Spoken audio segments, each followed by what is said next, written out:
frente para mais esse café pastoral. Bom, eu sempre tenho convidado as pessoas para estarem aqui, eu sempre procuro, né, falar com alguém, vamos lá, vamos tomar um café com a gente. Esse café, ele nasceu com um propósito, né? E o propósito é justamente trazer de segunda a sexta uma palavra de vida para você, uma palavra de fé e de esperança, algo que possa acrescentar a sua vida e possamos crescer juntos no conhecimento do Senhor. Queremos fazer algumas reflexões nesse momento, alguns momentos que todos nós passamos, que enfrentamos, e encontrar na Bíblia as respostas que precisamos para lidar com todas essas situações do dia a dia. Eu tenho certeza que será bênção para você. Bom dia para quem está chegando aí, ok? A Elisângela que chegou, o Joilson. Amém, glória a Deus, está aí no Uber, né? Já está rodando.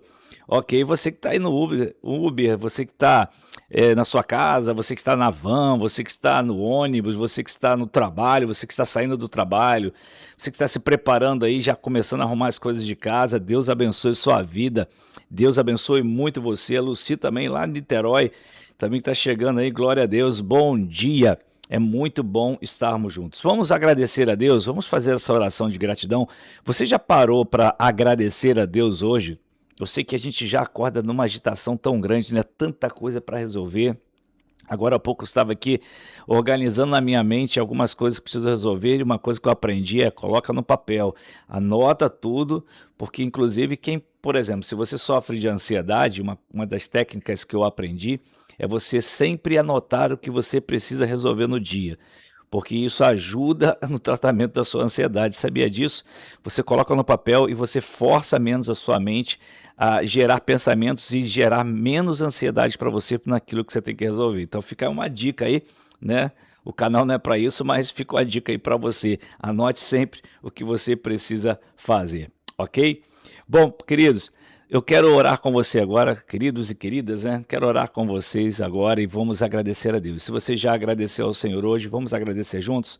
Pai bendito, eu quero louvar o teu nome, exaltar o teu nome, glorificar o teu nome, declarar que tu és o nosso Deus, que não existe outro além de ti, o Senhor é a nossa rocha, nossa salvação. Nesse dia, Deus, que está aqui ensolarado, ó Deus, nessa sexta-feira abençoada que o Senhor nos dá, último dia útil da semana, que na verdade agora praticamente, Senhor, não temos mais dias úteis, todos são úteis para nós hoje em dia. Ó Deus, nós queremos agradecer. O Senhor nos deu salvação, o Senhor nos deu alimento, o Senhor nos dá vestimenta, o Senhor nos dá uma casa para morar, o Senhor nos dá um trabalho. Muito obrigado, Deus, que façamos todas as coisas hoje debaixo da tua unção, debaixo da tua direção. É isso que nós queremos. Ó Deus, que esse alimento diário aqui possa alcançar corações, que na simplicidade da tua palavra, mas também cercada do poder que há na tua palavra, possamos crescer juntos, em o nome de Jesus. Muito obrigado, Senhor, por tudo. Amém. Glória a Deus, pessoal. Você que está chegando, Deus te abençoe. Vamos lá? Vamos à palavra de Deus. Eu quero hoje compartilhar com você uma reflexão. Eu gostaria de compartilhar com você, chamar você a uma reflexão comigo hoje. Bom, para quem não sabe, está assistindo esse canal, esse café de hoje, talvez você esteja assistindo, nós estamos ao vivo, mas talvez você assista no seu almoço, no intervalo que você possa, no seu transporte aí coletivo, ou seja, na volta do trabalho, ou vai assistir na ida, enfim, a hora que você vai assistir eu não sei. Mas eu quero te convidar hoje a uma reflexão a respeito da nossa vida em Cristo e do exercício do ministério pelo qual Ele nos chamou. Deus, Ele salva o ser humano por meio de Cristo Jesus. Ele nos salvou por meio de Cristo Jesus. Esse é um fato que nós temos em nosso coração, guardado em nosso coração. Então nós temos a salvação plena, a certeza da salvação por meio do sacrifício de Cristo Jesus. Porém, temos que pensar, e depois disso, o que acontece? Recebi Jesus, sou salvo por Jesus e vou viver a minha vida. Agora eu sou uma nova criatura, porque a Bíblia diz que aquele que está em Cristo, nova criatura é. As coisas velhas já passaram, eis que tudo se fez novo. Bom, já que tudo se fez novo, como viver essa vida agora em Cristo? Sabemos que o Espírito Santo de Deus agora habita em nós. Então, sendo novas criaturas, nós vamos receber a orientação do Espírito. E como nós vamos receber a orientação do Espírito Santo? Por meio da Bíblia, da Palavra de Deus.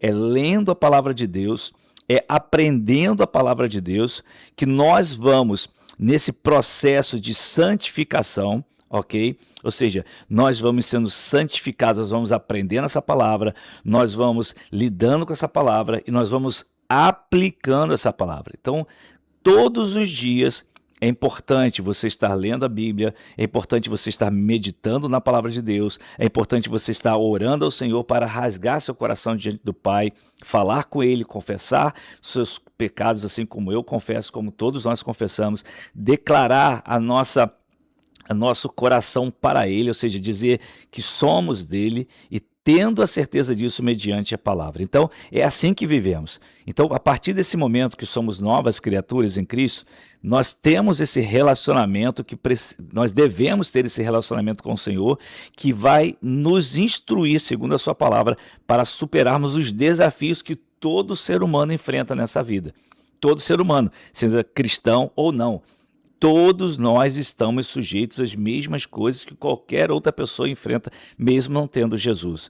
Por isso que enfrentamos, às vezes, as doenças, as crises financeiras e uma série de coisas. Porém, há coisas que podemos evitar, há coisas que podemos estar longe.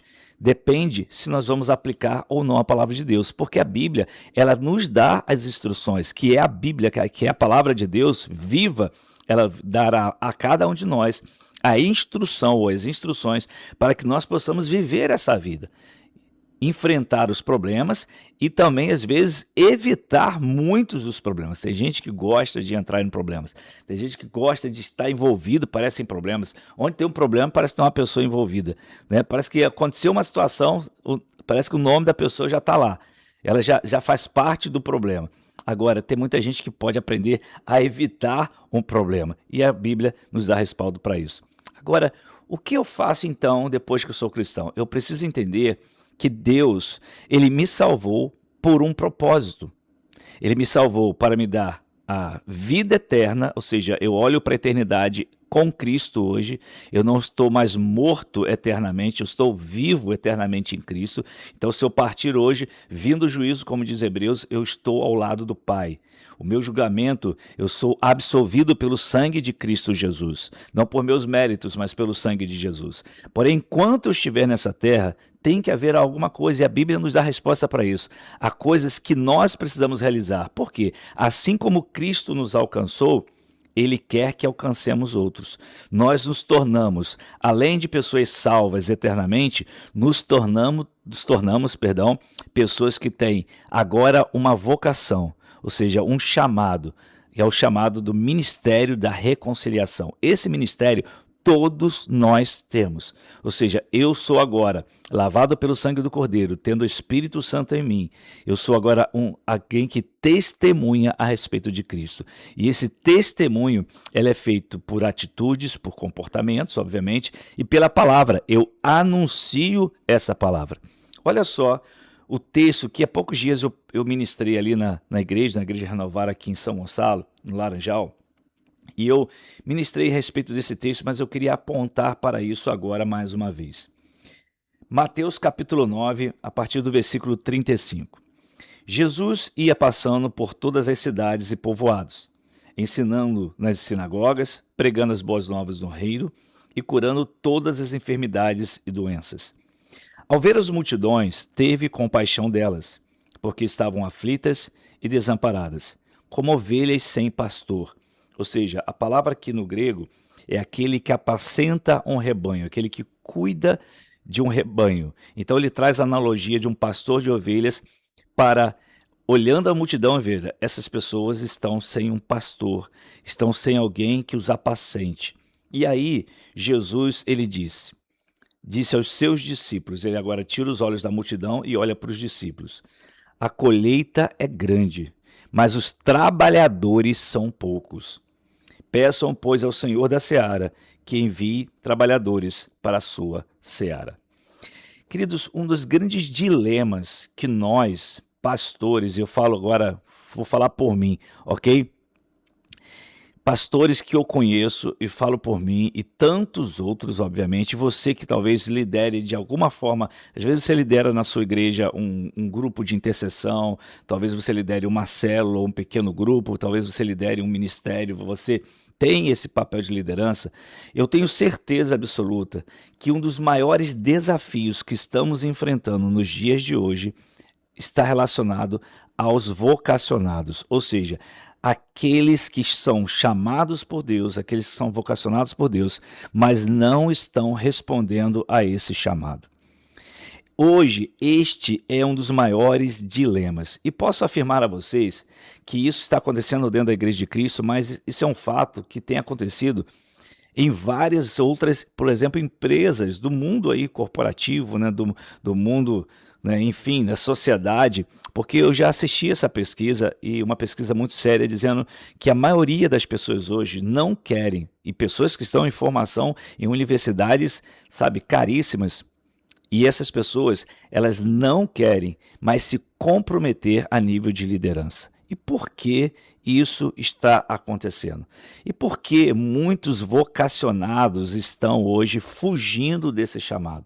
Porque muitos vocacionados estão limitando suas vidas a servirem ao Senhor de forma, ou seja, eu já usei a palavra, né? Limitando isso, ou seja, não quero me comprometer além daquilo que eu já estou comprometido. Não que eles sejam pessoas que não amam ao Senhor, eles amam ao Senhor, eles oram ao Senhor, eles são pessoas que estão envolvidas de certa forma, eles são pessoas que estão presentes, são pessoas que buscam a santidade, porém, eles estabeleceram um limite.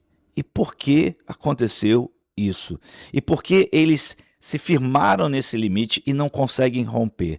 Jesus, quando ele tem essa visão a respeito das multidões, há uma característica nele que foi compaixão. Essa compaixão é quando você vê uma pessoa necessitada, quando você se sensibiliza por aquela pessoa necessitada e você age em favor daquela pessoa.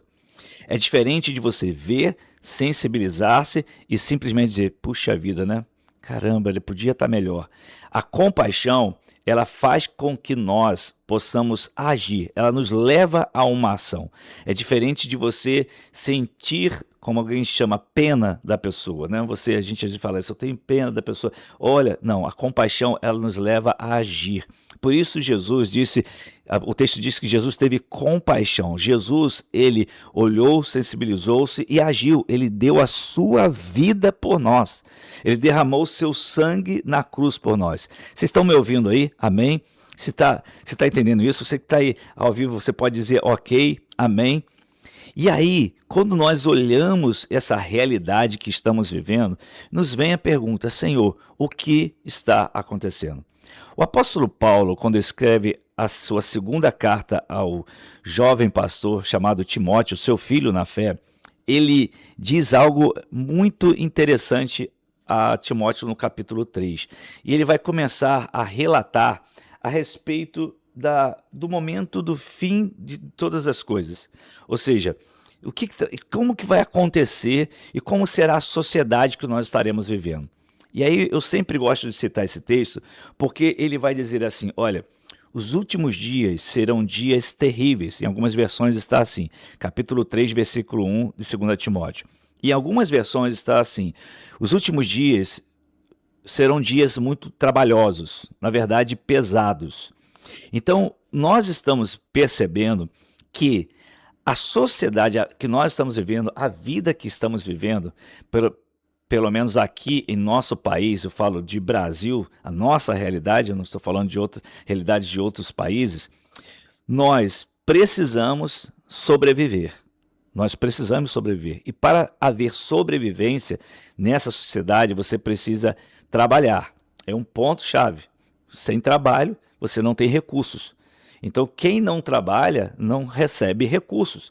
E quando não recebe recursos, ele depende de alguém que trabalha. Então, o que está acontecendo? Muita gente, ela precisa, nesse mercado que vivemos, se capacitar. Então, ela precisa trabalhar e o tempo todo se capacitar, se ela deseja almejar uma qualidade de vida, de sobrevivência para a sua casa, para a sua família, e ela tem essa responsabilidade. E a cada dia mais, o custo de vida nosso, ele fica mais apertado, não é verdade? E cada dia mais você tem que imprimir mais energia, mais força para poder alcançar aquilo que nós chamamos de lei da sobrevivência. Então, esse fato eu já consigo ver quando eu olho para o texto de 2 Timóteo capítulo 3, versículo 1. Então vemos muitos dos vocacionados, muitos servos do Senhor, que amam ao Senhor, como disse, não são, aí depois o texto vai dizer lá, o apóstolo Paulo vai falar sobre a característica dos homens dos últimos dias, não estou me referindo a esses, estou me referindo àqueles que amam ao Senhor. E Paulo, obviamente, percebeu isso, inspirado pelo Espírito, e informa isso a Timóteo, seu filho na fé. Olha, os últimos dias serão trabalhosos. Os últimos dias serão trabalhosos. Não penso que lá na época de Timóteo estava diferente dos nossos dias, porque era uma luta muito grande. Eu posso dizer que nos nossos dias a facilidade de você ter as coisas é muito maior. É muito maior do que alguns anos atrás. Hoje você tem coisas que há 50 anos atrás era extremamente difícil. Você descarta uma geladeira. Há 50 anos atrás, para você ter uma geladeira, era muito difícil. Hoje você descarta a sua televisão e tantos outros objetos. Então, eu quero iniciar com você uma reflexão a respeito disso. Não vai dar tempo para a gente hoje nesse Café Pastoral. O que está acontecendo? E aí, a única solução que eu vejo que Jesus traz para nós no texto que lemos é a oração. Jesus disse: rogai, pois, ao Senhor da seara, que envie trabalhadores para a sua seara. Trabalhadores. Então, o que nós olhamos é que, quando vemos essa situação, que o meio pelo qual isso será resolvido será através do Senhor da seara, orando a Ele, que Ele mesmo levante esses trabalhadores. E aí, isso será algo pessoal, será do coração. Deus falando ao coração de cada um. E cada um buscando em Deus a direção de como realizar o ministério pelo qual ele foi chamado. Então nós precisamos o quê? Orar ao Senhor. Eu convido você, ore para que o Senhor envie trabalhadores para a sua seara. A seara é grande e poucos são os trabalhadores. Amém? Eu quero voltar a você lembrar, terminando esse café pastoral agora, do nosso livro. Já está a caminho, já está a caminho. O segundo lote está a caminho. Eu já pedi até o terceiro lote, mas o segundo lote já está na estrada, graças a Deus. Daqui a pouco vai estar chegando. Daqui a pouco que eu digo daqui a alguns dias está chegando por aqui, tá bom? Então você que não reservou, reserve logo, porque muita gente já reservou, ok? Para que você não fique sem. E se você quer presentear alguém, é a hora. É hora de você presentear. Entre em contato com a gente e faça a sua reserva. Pai bendito, ó Deus, que essa reflexão que tivemos hoje possa ecoar no coração de cada um. Deus, oramos a Ti. Envie trabalhadores para a sua seara. A seara é grande e poucos são os trabalhadores. Envia, Senhor. Essa é a nossa oração no dia de hoje. Esse é o nosso clamor. Que isso seja um clamor dia após dia. Vivemos uma sociedade, ó Deus, com dias trabalhosos, com dias pesados, dias terríveis, ó Deus, na sociedade em que estamos vivendo hoje. Mas, ó Deus, continuamos orando que o Senhor envie estes trabalhadores. Em nome de Jesus. Amém. Amém. Deus abençoe sua vida, sua casa, sua família. Que o Espírito Santo de Deus ilumine você sempre. Em nome de Jesus. E até segunda-feira, né? Porque hoje é sexta, dia 3/7, para mais